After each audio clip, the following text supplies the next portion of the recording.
It-tkabbir tal-industrija tal-gaming f'Malta mhuwiex biss riżultat iktar kumpaniji li qed jistabbilixxu rwieħhom f'pajjiżna, iżda wkoll riżultat ta' tkabbir tal-kumpaniji eżistenti. Eżempju ta' dan hija l-kumpanija Aspire Global li tipprovdi s-servizzi lill-kumpaniji tal-gaming oħra madwar id-dinja. Saħi Majmon, il-kap eżekuttiv ta' Aspire Global, stqarmana li ftit wara li twaffqet il-kumpanija barra minn xtutna fl-2005 ittieħdet id-deċiżjoni li jrilokaw f'Malta u fid-9 snin li ilhom f'pajjiżna il-kumpanija kibret brata maġla tant li saħansitra fl-aħħar ġimgħat tħallit tinkiteb fil-borża tal-Iżvezzja. We started in 2008 in an apartment in Porto Masso. And we arrived in Malta because of the license. This is one of the reasons. We wanted to be closer to the regulator here in Malta to operate in Europe. This is one of the reasons. And the other reasons is that it's enabled Aspire Global to have, because of our multilingual services, to have an access to a lot of employees that can speak different languages, and Malta is a perfect match for that.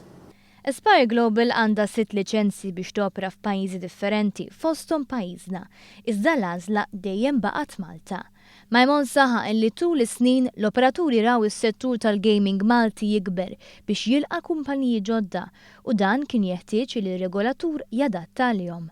Hawnhekk faħħar l-Awtorità Maltija dwar il-logħob li irnexxiela tagħmel propju dan. The regulator is that he is listening. We had several talks with the regulator throughout the years. And when they come, they hear our inputs, our feedback, and you can see throughout the years what they are fixing in line. Minkejja żieda fil-kompetizzjoni li ġġib magħha l-espansjoni tas-settur, skont Majmon, il-kumpaniji tal-gaming xorta jagħżlu li jaħdmu minn Malta minħabba il-ħeffa li biha jistgħu jkunu implementati id-deċiżjonijiet. There are much more companies than before.